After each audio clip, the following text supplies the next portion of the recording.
We shall now look at what Episcopalian historians and scholars say regarding baptism by immersion versus that of sprinkling or pouring. Dr. Wall is accounted a standard historian by the Episcopalians of England and America. In his History of Infant Baptism, he bears testimony to the apostolic act of baptism. You have the floor, Dr. Wall. Their general and ordinary way was to baptize by immersion, or dipping the person, whether it were an infant or grown man or woman, into the water.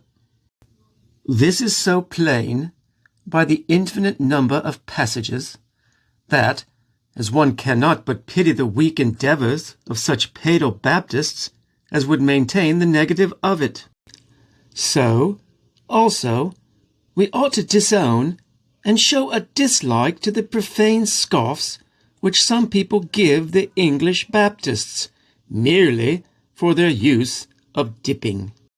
It was, in all probability, the way by which our blessed Lord, and for certain, was the most usual and ordinary way by which the ancient Christians did receive their baptism. It is a great want of prudence, as well as moral honesty, to refuse to grant to an adversary what is certainly true and may be proved so. It creates a jealousy of all the rest that one says, "As for sprinkling, I say with Mr. Blake, at its first coming up in England, let them defend it who use it." Additionally, what is said of this custom of pouring or sprinkling water in the ordinary use of baptism is to be understood only in reference to those western parts of Europe, for it is ordinary nowhere else. The Greek Church does still use immersion, and so do all other Christians in the world, except the Catholics. All those nations of Christians that do now, or formerly did, submit to the authority of the Bishop of Rome, do ordinarily baptize infants by pouring or by sprinkling. But all other Christians in the world, who never owned the Pope's usurped power, do, and ever did, dip in the ordinary use. All the Christians in Asia, all in Africa, and about 1/3 of Europe are of the last sort. Next, as the most scholarly Episcopalian historian of England, I select Dr. Stanley, Dean of Westminster, who will not only testify to the change of the act from immersion to sprinkling, but will frankly tell us why the divine act was abolished and a human act substituted for it. Take it away, Dr. Stanley. We now pass to the changes in the form itself.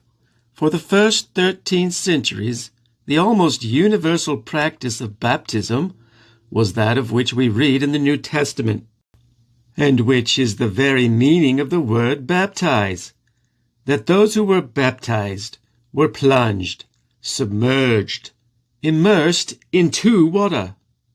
The practice is still, as we have seen, continued in the Eastern churches, for the Greek Church has always immersed. In the Western Church it still lingers among Roman Catholics in the solitary instance of the Cathedral of Milan. Among Protestants, in the austere sect of the Baptists, it lasted long into the Middle Ages. Even the Icelanders, who at first shrank from the water of their freezing lakes, were reconciled when they found that they could use the warm water of the geysers. And the cold climate of Russia has not been found an obstacle to its continuance throughout that vast empire. Even in the Church of England, it is still observed in theory. Elizabeth and Edward VI were both immersed.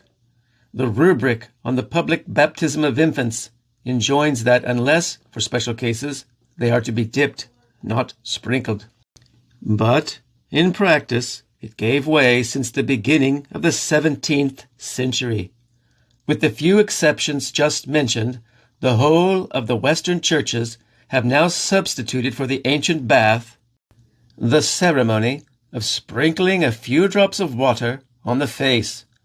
The reason of the change is obvious. The practice of immersion, apostolic and primitive as it was uniquely suitable to the southern and eastern countries for which it was designed, and uniquely unsuitable to the tastes, the convenience, and the feelings of the countries of the north and west. Immersion had no doubt the sanction of the apostles and of the Master. It had the sanction of the venerable churches of the early ages and of the sacred countries of the East. Baptism by sprinkling was rejected by the whole ancient church as no baptism at all. Perhaps no greater change has ever taken place in the outward form of Christian ceremony with such general agreement. It is a greater change even than that which the Roman Catholic Church has made in administering the sacrament of the Lord's Supper, in bread without wine.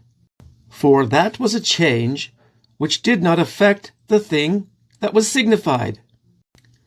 Whereas the change from immersion to sprinkling has set aside the larger part of the apostolic language regarding baptism, and has altered the very meaning of the word. Finally, of Episcopalian historians in America, I select B.B. Smith, Doctor of Divinity, Bishop of Kentucky. Here he is to testify to the truth in his history of baptism.